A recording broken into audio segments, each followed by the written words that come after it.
Oh, it's been a while, my friends. Took a little bit of a vacation. Took a little time off. 2023 is ending. It's almost over. We got a few more weeks left.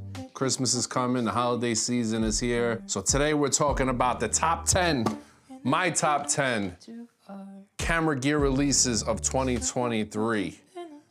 It's gonna be a good one. Resume is a heavyweight, yeah. Put it on my back, give me everything, yeah. I need everything, I need all of everything, yeah. So we got a lot to go over here today. Let's get right into it. First up is the camera that you can't see on this desk because we're filming with it right now. That is the Sony ZV-E1.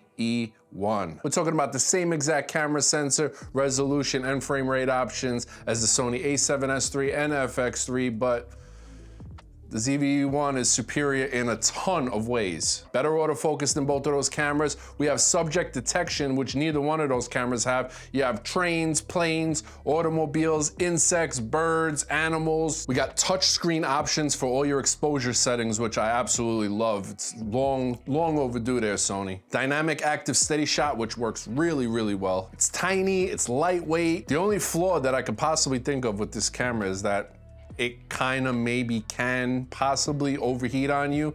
It's never overheated on me once, and I use this thing all the time. I've shot full weddings with this camera, talking like 45 to 50-minute ceremonies where the people are actually getting married with the priest or the rabbi or best friend, whoever's performing the wedding. 40, 50 minutes straight. No overheating whatsoever. What you get with the Sony ZV-E1 at this price point is one of the greatest deals on a full frame camera that I maybe have ever seen in my life. And by the way, this list is not in order. I'm just throwing 10 out there at you. Next, Ray-Ban Meta glasses. Now these just came out not too long ago and they are super fun. They're just fun. Some things don't have to be professional. Some things just gotta be fun. I did pick up the Wayfarer with the transition lenses, and that means I could wear these indoors, outdoors, wherever. The photos are really decent quality. The video image quality is actually surprisingly good. Check out this quick reel that I did for Instagram using nothing but the Meta Ray-Bans.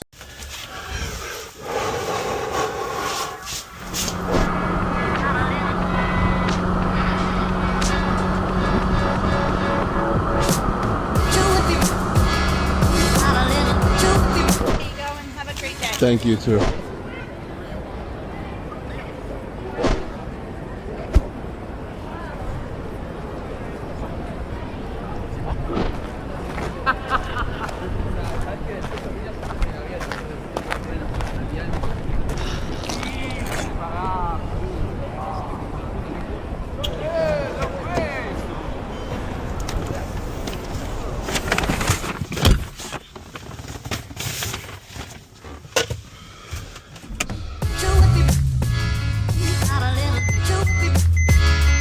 Like I said, fun, just fun all around. The speakers sound really good. Phone calls are crystal clear on both ends of the conversation. And even for music, the speakers are pretty decent. I mean, they lack a little bit of bass, but they sound pretty good. If you're big into social media and vertical video, these are a great option because you're not always holding your phone up in somebody's face or making it super obvious that you're filming something. You just tap the little button up here, or you give a voice command and you got your shot, and it's a good way to get creative. Super fun, love these. Next up, we're talking about something that I've talked about a lot lately over my past, I don't know, 6 or 7 videos, and that is the iPhone 15 Pro Max. This has to be my best, most favorite purchase of 2023, and my favorite smartphone that I think I've ever owned in my life. ProRes log is absolutely fantastic. It's the best video image quality I've ever seen come out of a smartphone, and the majority of the time, you can't even tell it's coming from a smartphone. That's how good it is. Now, the 15 Pro is cool too, but I say I prefer the 15 Pro Max because of that 5x telephoto lens on there. It might be my most used lens on here. It's so convenient to have a really good quality 120mm full frame equivalent camera that you could just bust out of your pocket at any time, shoot in high quality ProRes log, and be able to get a shot that otherwise would be too far at a distance for you to capture. I love that every lens on this camera shoots in ProRes log, but I really like the 5X camera on here. The stabilization is really good on here. In photo mode, I like that you could turn pretty much any photo into a portrait mode photo. This has pretty much become my B camera. I've shot clips in weddings that I incorporate into wedding videos, and nobody knows the difference because it's just so easy to pick up, get your shot. Maybe you have your full frame camera on a tripod, you just bust out your iPhone, get a different angle, and the video looks great. Even though we're not doing it in order right now, the 15 Pro Max is probably my favorite purchase of 2023. The next two on my list are also iPhone related as well. First up is the Hohem iSteady M6. Now you might be asking, why would you use a gimbal with an iPhone, especially if the iPhone has really good image stabilization? Well, I'll tell you why if you just hold on a second and listen to me. For one, I shoot real estate properties pretty damn often. And a lot of times when I shoot these properties, I wanna go back around and get a second round of shots in vertical using my iPhone so that I can make a little Instagram reel or something like that. And holding your iPhone vertical while having all your levels correct and having the line straight in the room handheld and then moving around and panning around, it's actually a lot harder than you think. So that's reason number one. Reason number two is this little bad boy right here. This gimbal does an incredible job of tracking you. Now, a lot of gimbals can track you, but hold on. Like this right here is the Insta360 Flow. And this can do a good job tracking you, and so can the DJI Osmo gimbal, whatever. But the problem is on these other gimbals, when they track you, you have to use their company's camera app, and then you lose out on a lot of features, for instance, like ProRes log. What's up, bro? With the Hohem iSteady M6, this little bad boy does all the tracking. There's a little camera in there and it just follows you around aimlessly by using hand gestures. You could either give it an okay to start the tracking, you can put a palm up to stop the tracking, you can do one of these bad boys right here to let the tracker know that you want to reframe. You do this once, it starts blinking, you move around, do it again, and then it'll reframe you in your rule of thirds or whatever you're doing there, and it'll keep you in that spot in the frame. And the beautiful part about it is you can track yourself using any camera app, including the iPhone 15 Pro and Pro Max shooting Apple ProRes log. Not to mention, when I shoot in vertical video using the ultra wide camera with the Insta360 Flow here, a lot of times, and I mean probably 7 or 8 out of 10 shots, you wind up seeing this camera arm in the shot, and it's super hard to get a low angle and keep the phone level. It usually starts tipping down. I don't know. Honestly, not my favorite smartphone gimbal. It's cool, especially for horizontal video, but for vertical video, this is not really a game changer at all. Something like the Hohem iSteady, I don't have it in vertical right now, but it works the same way in vertical. You see how the arm is in the front? If you switch over the ultra wide camera, there might be a chance that this arm might be in your shot. But if you quadruple tap this trigger 4 times, look at the ninja move it does. It brings the arm to the back of the gimbal and you still have all the same functionality. So good. This is the best smartphone gimbal that I've ever seen created in the history of mankind. Hohem iSteady M6. Straight up win. Straight up. And last, for the iPhone related stuff in this video, is not an actual piece of gear, it's an app. It's the Blackmagic camera app. You've heard about it all over the place, and for good reason. It's completely free and it's super versatile. The Blackmagic app basically turns your iPhone into a full manual professional camera. You have control over everything. ISO, shutter speed, white balance, focus, all different type of exposure tools. Unlike the native camera app, you could shoot Apple ProRes log all the way down in H.265, so you could save a ton of storage on your iPhone. And also, unlike the native camera app, you could shoot 4K 60 internally. It's a must download if you own an iPhone 15 Pro or Pro Max. Now, before we get into the next 5 items I got here, a quick word from our sponsor, Artlist. Artlist is the best place for royalty-free music, unlimited sound effects, high-quality stock video video clips to help you tell your story, video templates, powerful plugins, along with video and image editing software. They have all the creative tools you need if you choose Artlist Max. For music, they have every genre under the sun, which is one of the ways you can search for what you're looking for. You could also search by mood, instrument type, video theme. They've thought of everything to make your search super fast so you could find exactly what you're looking for and get back to your edit as fast as possible. Their plans are super affordable, and yes, they have a risk-free trial for you, and if you use the special link in the description below, you'll get 2 free months added to your active subscription. Guys, do me a favor, please do me a favor, stop going on YouTube and typing in royalty-free music, the same damn music that everybody and their mother has used over the last 15 years, and go over to Artlist, get yourself a free trial, and start messing with some of this stuff, and you can see the quality difference. And not to mention, there's just some really good music on Artlist. There have been many of tracks that I have taken off of Artlist and put into my Apple Music library because they're just so damn good that I just want to hear them while I'm in my car. Head over to Artlist, take advantage of that risk-free trial, and make sure you use the link in the description below, because that special link in the description below is going to add 2 free months onto your active subscription, which is a great deal. Thank you, Artlist, for sponsoring today's video. Let's get into the last 5 items on this list. Next up, the DJI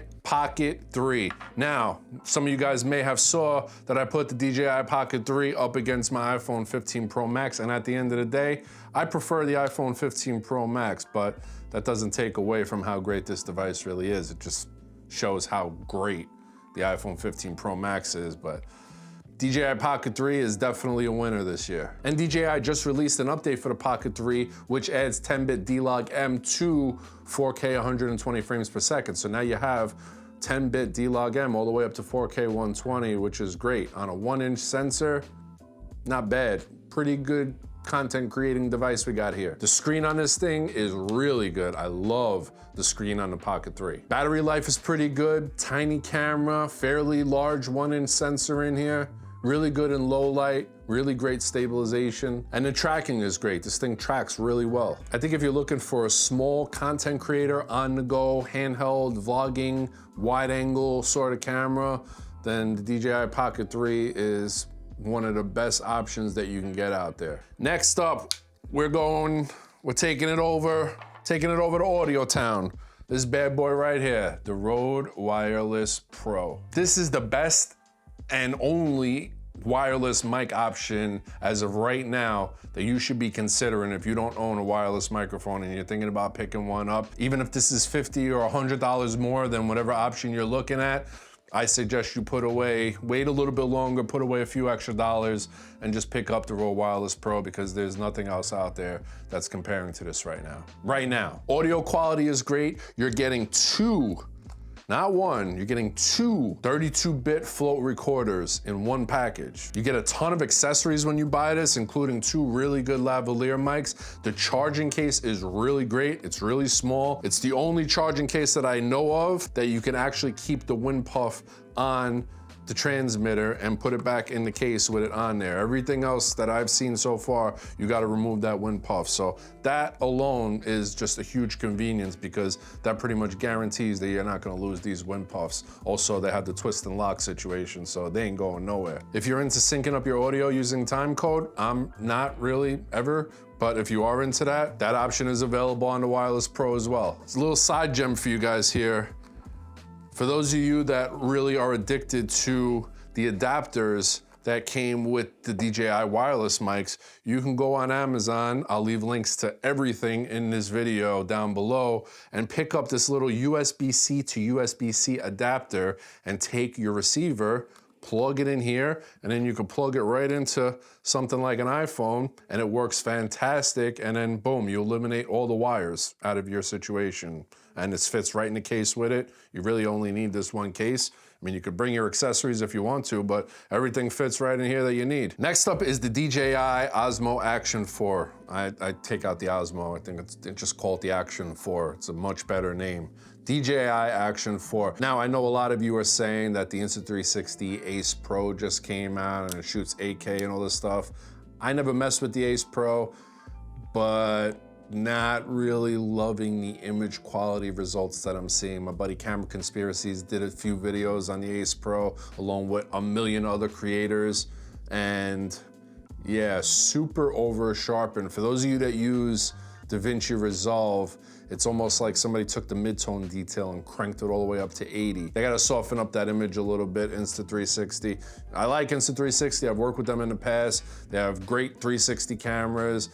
The Ace Pro seems really cool. It's just overall that image not super flattering compared to the DJI Action 4. And this might sound weird to some of you guys, but for an action camera, especially like in a content creating vlog sort of situation, I actually prefer this little onboard front-facing screen rather than having the flip-up screen with, you get what I'm saying there? It's just, I don't have to worry about any moving parts. I could jam this in my pocket if I want, pull it out, boom, I got my little screen in front of me. Yeah, it's smaller than the Insta360s, but I don't know, it's just, for an action camera, I'm not looking to make this anything super special. I kind of just want to pop it out, get my shot, and keep it pushing. All right, only 2 things left here. Now, those of you that have followed my channel for a long time, you might have noticed that I really don't like to talk about gear that I haven't tried myself or have in my possession currently. It's just not my thing. A lot of content creators do it. New piece of gear drops, they don't get it for review, but yet they still do a review on it. Not knocking anybody. People are allowed to have their opinions, and people want to hear their opinions on said devices. For me personally, I just never really been into that. I don't know, I just feel like I need to use the gear to be able to talk about it. But in this case, I feel pretty comfortable talking about and recommending a product that I haven't actually used. We're talking about a drone here, the DJI Mini 4 Pro. Now, the reason why I feel comfortable talking about the Mini 4 Pro is because I've actually used the Mini 3 Pro, and the Mini 4 Pro is really just an upgrade to the Mini 3 Pro. It's just the Mini 3 Pro, but much better. I still use the DJI Air 2S. I think this is a fantastic drone. Big 1-inch sensor on here, 10-bit footage, shoots all the way up to 5.3K, flies really well, handles wind really well, and even though it's not really new news, if you didn't know, the smart controller is now compatible with the Air 2S. So instead of upgrading my drone, I picked up the smart controller, and it was like having a whole new drone experience. And the image quality and photo quality coming out of the Air 2S is really good. So I really didn't see a personal reason for me to upgrade my drone, but if I were to upgrade, and I've considered upgrading and selling this and picking up the DJI Mini 4 Pro because it seems pretty cool, really small. A lot of cool options on there. I'm still thinking about it. I might pull the trigger on that. So if anybody asks me what my recommendations would be for a drone as of right this second, I would have to recommend one of those 2 drones. I would say either go out and see if you can find yourself an Air 2S, maybe a used one and pay next to nothing for it, or just spring for a Mini 4 Pro Fly More combo and you'll be good to go, because it's a cool drone. All right, last up for today, we've covered pretty much every category in the camera industry besides one thing, and that's lenses. And this is a staple. This is staying in my camera kit for years to come unless I switch to a different camera maker or something like that. That is the Sony 50mm f1.4. It's tiny, the autofocus is great, the image quality is fantastic. And yes, I know the 50mm f1.2 is out there. I've used it myself. I borrowed it from my buddies over at B&H for a little while. It's a fantastic lens, but number one, there's not a huge difference between the blurry backgroundness of the 1.2 versus the 1.4. There just isn't. Sorry if you think there is, or if you own the 1.2 and you just want to make a big stink about it. There's not a huge difference. There's plenty of examples on YouTube about it, and 99% of the time you can't tell a difference in the blurriness of the background between each lens, sorry. But there is a pretty big difference in size, weight, and price, and all 3 of those categories swing over in favor of the f1.4 over the 1.2. This is the main lens that I use at all my wedding shoots. The image just looks fantastic. All my shots look incredible. 50mm f1.4 was an absolute no-brainer. I shouldn't have done that. It was a no-brainer to make this list. And that is it. That's my top 10 list for 2023. Let me know in the comment section below what I may have missed out on. Now, don't tell me about something that came out in 2021 that's still great in 2023. Let me know something. Did I miss anything? Drop it down below, please. For those of you that are new here, I am always giving away free LUTs pretty much every damn video. And for the holiday season, I'm adding my old Salute LUTs 2.0, the entire pack, to this folder for free. Yes, that's a lot of LUTs. They're all creative LUTs, so you have to convert your footage over to Rec 709 first, meaning if you're shooting log, make it look normal first, then slap these LUTs right on top. Just adjust the intensity to however you see fit, and boom, you're good to go. Plus, along with that, we have iPhone LUTs in there, we have Pixel LUTs, we have DJI LUTs in there. There's a whole bunch of stuff in there. You guys can get it free. All you have to do is make sure you subscribe to this channel, send me a screenshot over to Instagram at Anthony Lapani showing me that you're subscribed to this channel, send it in a DM, and I'll reply back as soon as I possibly can, typically within a couple of hours or so, and I'll send you the Google Drive link to the LUT pack, and there's a whole lot of free stuff in there. And if you wanna follow me, don't move. If you wanna follow me on Instagram for bonus points, I'll allow it, that's fine with me. I got no problem with that. On that note, I mean this from the bottom of my heart. I wish you guys a very, very Merry Christmas. I'll see you again before Christmas, but just in case I don't, or you don't happen to watch my damn video, which you should be turning on them notification bells out there so you get notified whenever I drop a video. But just in case you don't hear from me, I truly wish you and your loved ones and your family and all your friends have the greatest holiday season that you've ever had, and New Year's as well. Let me know what your New Year's resolutions are down below. I'd be very inspired to read it. Anyway, thank you guys for watching. Thank you, Artlist, for sponsoring today's video, and I will see you guys next year. Happy holidays. Next year, next time. I'm making a video before the end of the year. Salute.